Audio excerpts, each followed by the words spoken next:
Every night at exactly 11:07, someone knocked on my door. Same knock, same pause, same question. You okay? The problem? No one lived in that apartment. My name is Aaron. I moved into that building about 3 months ago, right after everything in my life started quietly falling apart. It wasn't dramatic, no big fight, no single bad day, just small things stacking up until I didn't recognize myself anymore. I lost my job, stopped returning calls, stopped leaving the apartment unless I absolutely had to. Most days, I didn't even bother turning the lights on. I told myself it was temporary, a reset. But the truth is, you don't reset.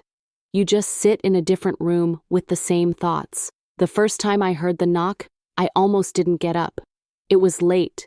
The TV was on mute, flickering light across the walls. I was sitting on the floor, back against the couch, staring at nothing in particular. Knock, knock, soft, controlled. I checked the time. 11:07. I opened the door. There was a guy standing there, late 20s, maybe early 30s.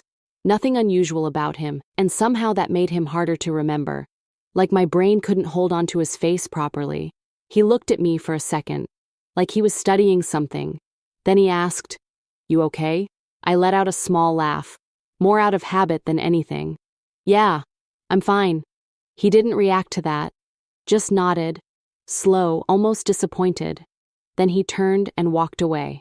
2 nights later, it happened again. Same time, same knock, same question. This time, I didn't laugh. "Yeah, I'm good," I said. "Do you need something?" He just looked at me again, a little longer this time, then nodded, and left. After that, it kept happening. Not every night, but enough that I started expecting it. Knock, pause. "You okay?" At first, it was annoying. Then it became uncomfortable. Because there were nights when I hadn't made a sound. No TV, no movement. Sometimes I'd just sit there in complete silence for hours. And still, 11:07. Knock, knock. Like he knew. One night, I decided not to open the door. I stood a few steps back, holding my breath. Knock. Silence. Then his voice came through. Softer now. "You don't have to pretend." My chest tightened. I didn't move. Then, "You're not sleeping again, are you?" I felt something drop inside me. That wasn't a guess. That wasn't random. The next morning, I went to the landlord, tried to sound casual. "Hey, the guy in 204, he's been knocking on my door a lot." The landlord frowned immediately. 204's empty. I forced a laugh. "No, there's definitely someone there. I've talked to him." He shook his head. "Been empty for months." That should have been enough to scare me. It wasn't.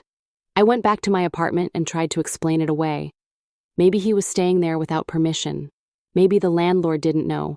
But none of it felt right. That night, I didn't sleep. I just waited. 11:07. Knock. My heart started racing before I even stood up. I walked to the door but didn't open it. "Go away," I said. For a moment, nothing. Then, "You didn't take your meds today." Everything went cold. I opened the door immediately. The hallway was empty. No footsteps, no movement, just silence. I don't know why I did it, but I stepped outside and looked at apartment 204. The door was slightly open, just enough, like it was waiting. I should have gone back inside, locked my door, pretended none of this was happening, but I didn't. I walked toward it, each step slower than the last. Inside, the apartment was exactly what the landlord said. Empty. Dust on the floor, no furniture, no signs of life. Except, in the corner, there was a chair, and on it, a photograph. I picked it up, and my hands started shaking before I even looked properly, because I already knew it was me. Sitting in my apartment, on the floor, back against the couch, head down, the same position I fall into when everything feels too heavy to deal with.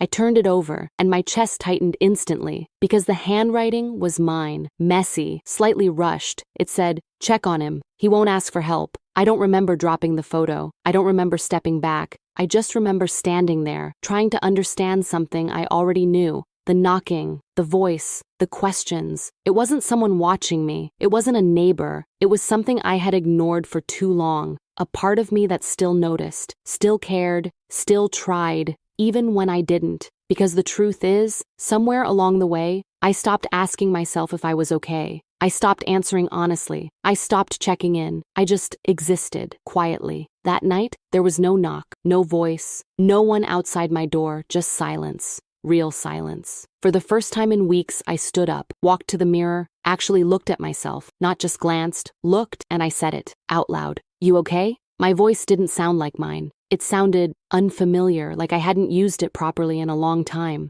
There was a long pause, longer than I expected, and then I answered, honestly. No, I stayed there for a while after that, not moving, not fixing anything, just not pretending. And for the first time in a long time, that answer didn't feel like the end. It felt like something had finally started. But sometimes, late at night, around 11:07, I still wake up, and for a second, I think I hear it, knock, knock, and I still don't know if that part of me ever really stopped knocking